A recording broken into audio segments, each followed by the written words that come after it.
வணக்கம் friends, welcome to JC filters.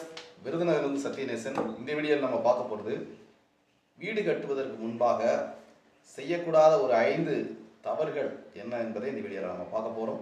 இப்போ தான் நம்முடைய சேனலை நீங்கள் முதல்ல பார்க்குறீங்கன்னா சப்ஸ்கிரைப் பண்ணிக்கோங்க. வாங்க வீடியோக்குள்ளே போகலாம். முதலாவது குறைந்த விலைக்காக பில்டர்ஸை என்ன செய்ய வேண்டாம், தேர்வு செய்ய வேண்டாம். ஒரு சிலர் பார்த்தீங்கன்னா வீடு கட்டும்போது நிறைய பேர்கிட்ட கொட்டேஷன் கேட்பாங்க. நிறைய பில்டர்ஸ்ட்டை கொட்டேஷன் கேட்டுட்டு கடைசியில் யார் ரொம்ப கம்மியாக செய்து கொடுக்குறாங்களோ அவங்ககிட்ட அந்த வேலையை கொடுப்பாங்க. அது கடைசியில் பார்த்தீங்கன்னா லாஸ்ட்டில் எங்கேயாவது ஒரு இடத்துல போய் அது நிப்பாட்டிட்டு பிரச்சனைகள் நடந்து கொண்டு இருக்கும். அதனால் யார் ஒருவர் ரொம்ப கம்மியாக பண்ணித்தாரேன்னு சொல்கிறாரோ கொஞ்சம் யோசித்து வேலையை கொடுங்க. இப்போ உதாரணத்துக்கு ஸ்கொயர் ஃபீட் ஒரு 2000 ரூபாய்க்கு பார்த்துக்கிட்டு இருக்காங்க அப்படின்னா ஒரு 1900 ஒரு 1950 அந்த மாதிரி கேட்டாங்கன்னா கொடுக்கலாம், தப்பு இல்லை. ஏதோ ஒரு பண்ணுறாரு அப்படின்னு சொல்லலாம். 1500 ரூபாய்க்கு நான் பண்ணித்தர்றேன், 1300 ரூபாய்க்கு நான் பண்ணித்தரேன்னு சொன்னால் அது முடியவே முடியாது. அவர் பார்த்தீங்கன்னா அவர் பேசியிருக்கிற பட்ஜெட் அளவுக்கு வேலையை முடிச்சுட்டு போய்கிட்டே இருப்பார்.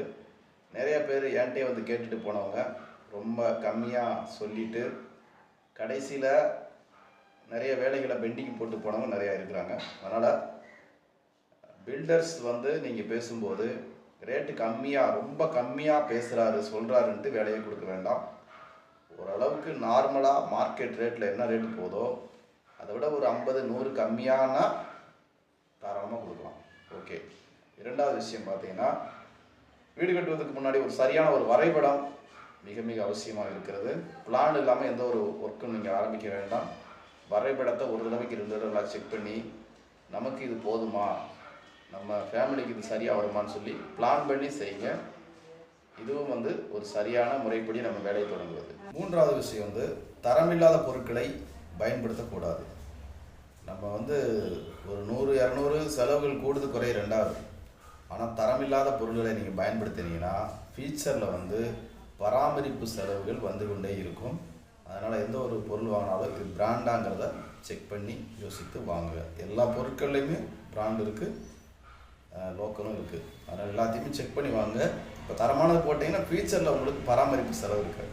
அடுத்த 4வது விஷயம், செலவுக்கான திட்டம் இல்லாமல் வேலையை ஆரம்பிக்காதீங்க. இப்போ இந்த பிளான் போடும்போதே உங்களுக்கு தெரிஞ்சிடும் இந்த வீட்டுக்கு எவ்வளோ பட்ஜெட் வருது அப்படிங்கிறது தெரிஞ்சிடும். அந்த திட்டத்தை பேஸ் பண்ணி இப்போ ஒரு 20 லட்ச ரூபா பட்ஜெட் சொல்லியிருக்காங்கன்னா அந்த 20 லட்சத்தை நீங்கள் எப்படி அதை முடிக்க போகிறீங்க, லோன் போட போகிறீங்களா, இல்லை அமௌண்ட் இருக்கிறதா, இல்லை அமௌண்ட் வர வேண்டி இருக்கிறதா அப்படிங்கிறதெல்லாம் பிளான் பண்ணிவிட்டு அந்த வேலையை பாருங்கள். ஏன்னா கொஞ்சம் தான் பணம் வச்சுட்டு வேலையை ஆரம்பிச்சிங்கன்னா அது முடிக்கிறதுக்கு சிரமப்பாகும். அதனால் வேலையை ஆரம்பிக்கும் போது அதை முடிக்கிற மாதிரி ஆரம்பித்து வேலையை பாருங்கள். இல்லை ஒரு சிலர் நான் கொஞ்சம் கொஞ்சமாக பார்க்குறேன் அப்படின்னா அது உங்களுக்கு விருப்பம். நான் சொல்கிறது முடிக்கிறதுக்கு, கம்ப்ளீட்டாக முடிக்கிறதுக்கு உள்ள பட்ஜெட்டை முதல்ல தெரிஞ்சுக்கணும். அடுத்து 5வது விஷயம், அனுபவம் உள்ள ஒரு பில்டரை தெரிவு செய்யுங்க. புதுசாக போய் ஒரு ஆள்கிட்ட போய் நீங்கள் ஒரு வேலையை கொடுக்க வேண்டாம்.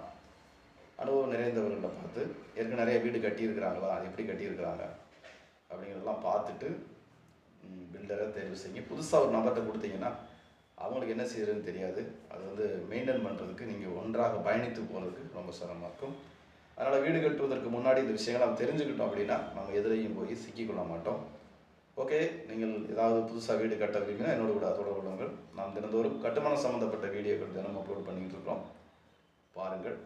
இப்போ தான் நம்முடைய சேனலை நீங்கள் முதல்ல பார்க்குறீங்க, சப்ஸ்கிரைப் பண்ணி வச்சுக்கோங்க. ஒரு நண்பருக்கு அறிமுகம் செய்யுங்க. கூடவே ஹைப்புன்னு சொல்லி ஒரு ஆப்ஷன் இருக்கும், அதை கொடுத்து பாயிண்ட்ஸ் கொடுத்துக்கோங்க. மீண்டும் அடுத்த வீடியோ சந்திப்போம்.